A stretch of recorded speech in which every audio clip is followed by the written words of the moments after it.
Neuroman, estudios neurológicos, atención de pacientes particulares y obras sociales, neurología infantil y adultos, electromiografía, estudios de sueño, potenciales evocados. Contamos con psicopedagogía, psicología, estimulación temprana y fonoaudiología de niños y adultos, talleres de estimulación cognitiva y rehabilitación cognitiva. Turnos al teléfono 11 63 46 84 45 o vía WhatsApp al 11 28 98 49 49. Instagram Neuroman _estudios neurológicos. Estamos en Cava, a 5 cuadras del Obelisco. Paraná 317, piso 5, departamento B, entre Sarmiento y Avenida Corrientes.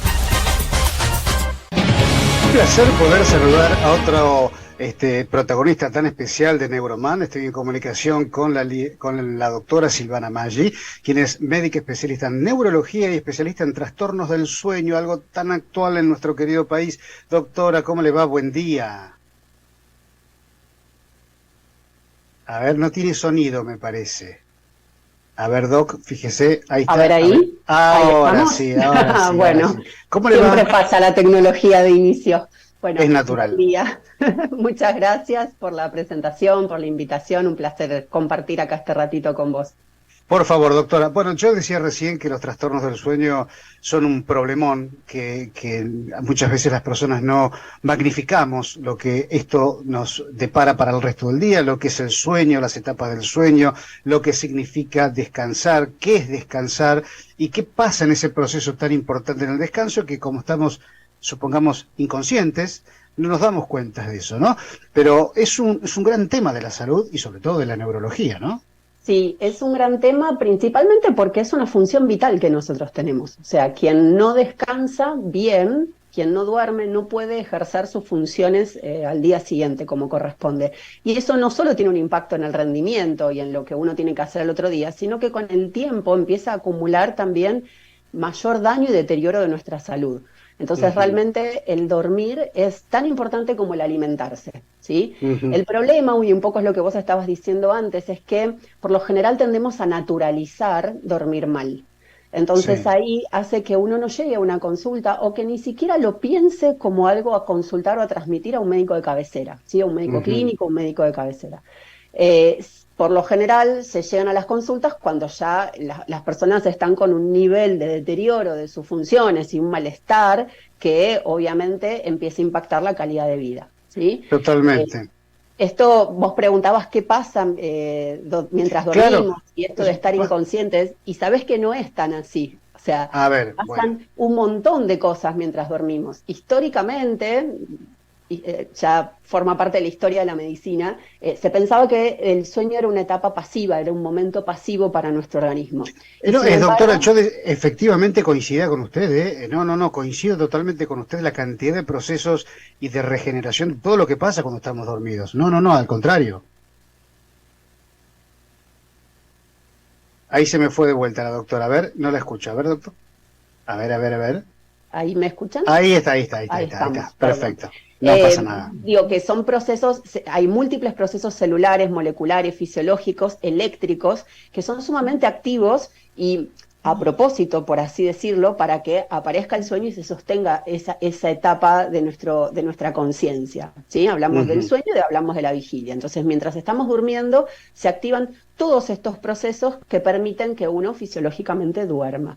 Y con respecto al estado de conciencia, en realidad no es que estamos inconscientes, sino que depende de los diferentes momentos del sueño. Un sueño más superficial nos va a mantener con cierta relación con los estímulos del entorno y un sueño más profundo nos va a alejar más de esos estímulos, pero somos capaces de percibir lo que pasa a nuestro alrededor.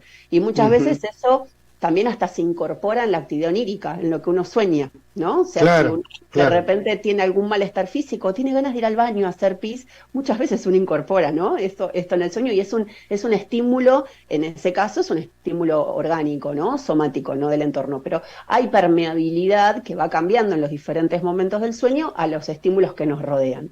Ahora es mejor, recién estaba, cuando la escuchaba, decía, cuando uno se suele decir vulgarmente, tengo el sueño pesado, hubo un trueno, hubo tormenta, yo ni me enteré. ¿Está bueno eso porque significa, pregunta, significa que el sueño fue profundo y fue reparador o no pasa por ahí? En realidad, la sensación o la respuesta a saber si tuvimos un sueño reparador tiene que ver cómo uno percibe ese descanso a la mañana cuando uno se despierta. Ajá, Si uno se despierta a la mañana y se siente reparado, restaurado, con energía para arrancar el día, bueno, significa que esa noche fue reparadora y por ende asumimos que la calidad de ese sueño fue adecuada.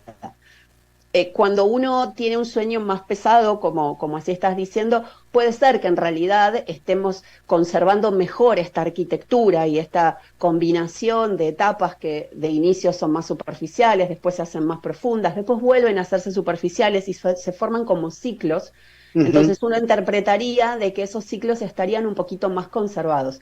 Por lo general, la queja está más del otro lado, ¿no? De los que dicen, yo tengo un sueño liviano. ¿Y claro, eso qué claro, significa? Que a lo largo de toda la noche están pendientes de lo que ocurre a su alrededor. claro, Y claro. eso tiene que ver con esto que hablábamos antes, de que en las etapas más superficiales del sueño, desde la fisiología, uno está permeable a estímulos. Entonces, en realidad son personas que transitan un estado que se llama de hiperalerta. Al estar Ujú. pendientes y no poder como desenchufar la cabeza, como yo muchas veces le digo a los pacientes, uno termina estando pendiente de lo que ocurre y no permite que el sueño se haga más profundo. Entonces siempre Claro. me mantengo en esos niveles superficiales. O de repente llego una vigilia, me vuelvo a dormir y me vuelvo a despertar y me vuelvo a dormir. Y siempre estoy ahí en esa etapa muy superficial.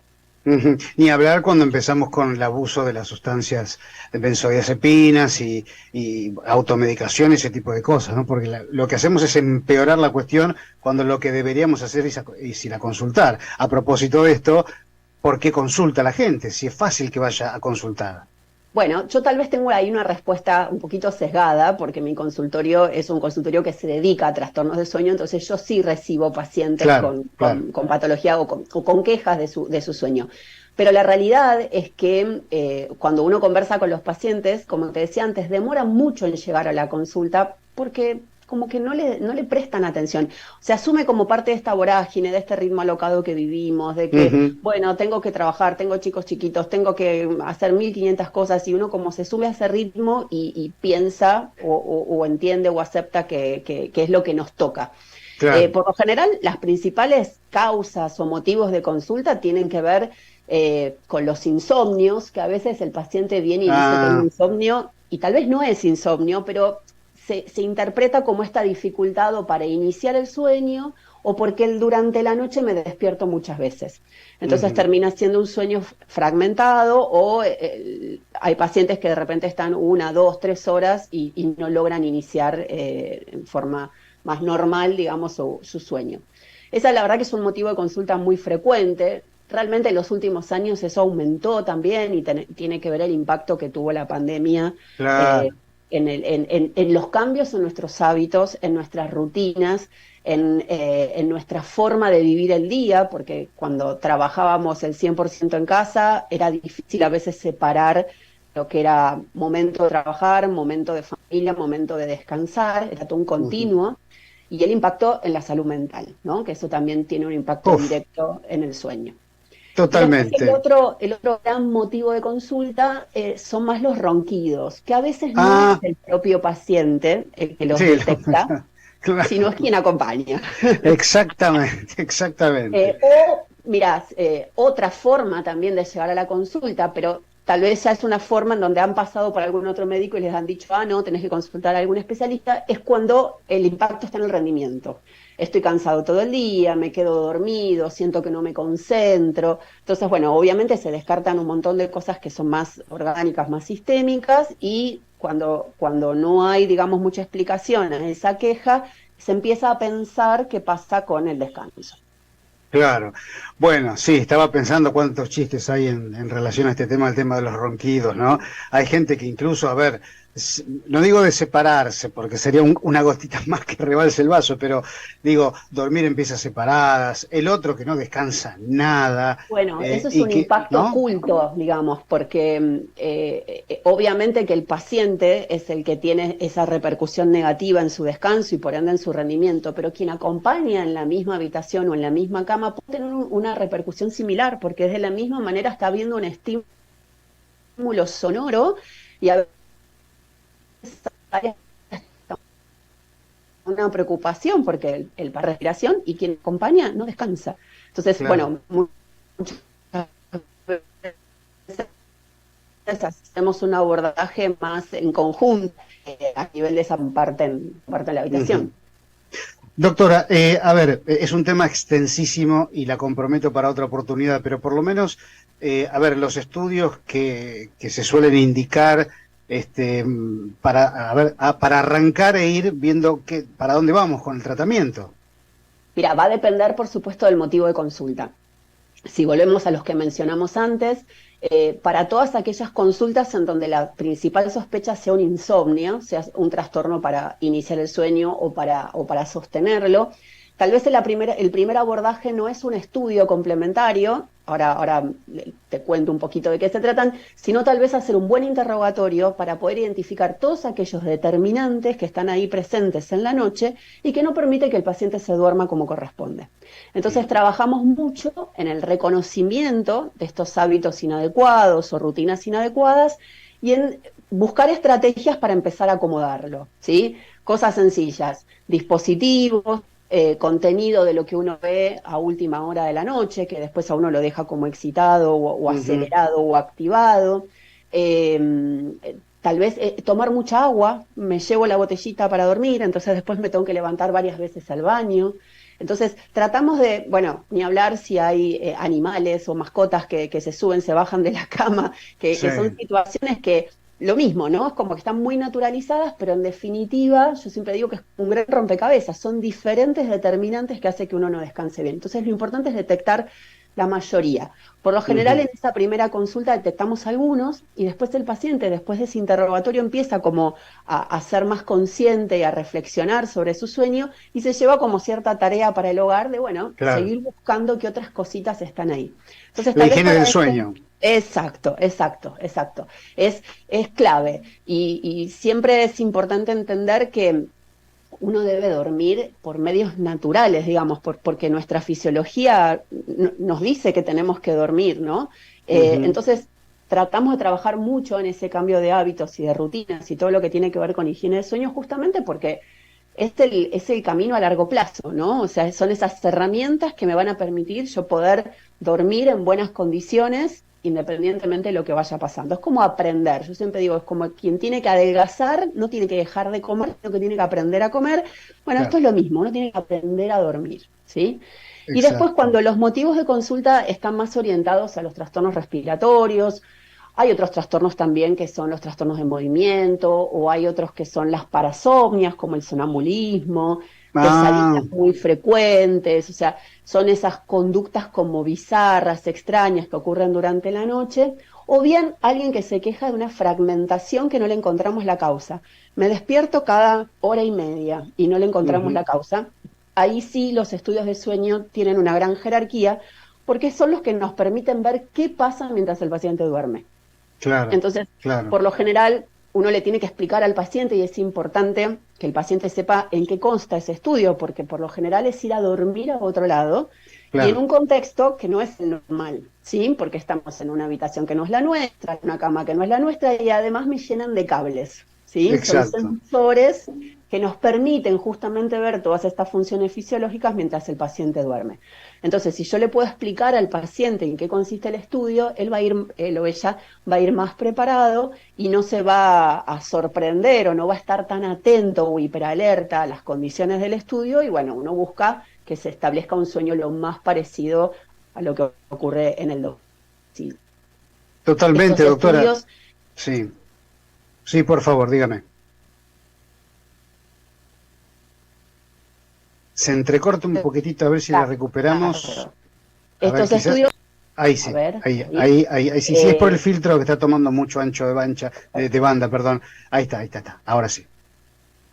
Lo que te decía es que estos estudios por lo general se hacen en los laboratorios de sueño. Esto significa que en una habitación individual que está preparada para hacer este estudio, el paciente se dispone a dormir con todos estos cables y estos sensores que se colocan en la piel, no se pincha, no hay dolor, digamos. Es bueno acostumbrarse a tener estos cables. Y por fuera, el técnico o la técnica lo que hace es supervisar que todos esos cables puedan llevar las señales que necesitamos para después nosotros los médicos analizar ese estudio. ¿Sí? Bien, como un holter, digamos.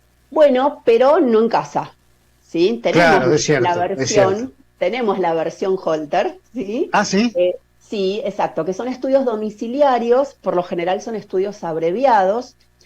Lo que hacemos en el laboratorio que yo explicaba antes con tantos sensores se llama polisomnografía y se hace por lo general de noche. Y después tenemos los estudios ambulatorios que por lo general son abreviados y solamente registran las funciones respiratorias y se llaman poligrafías.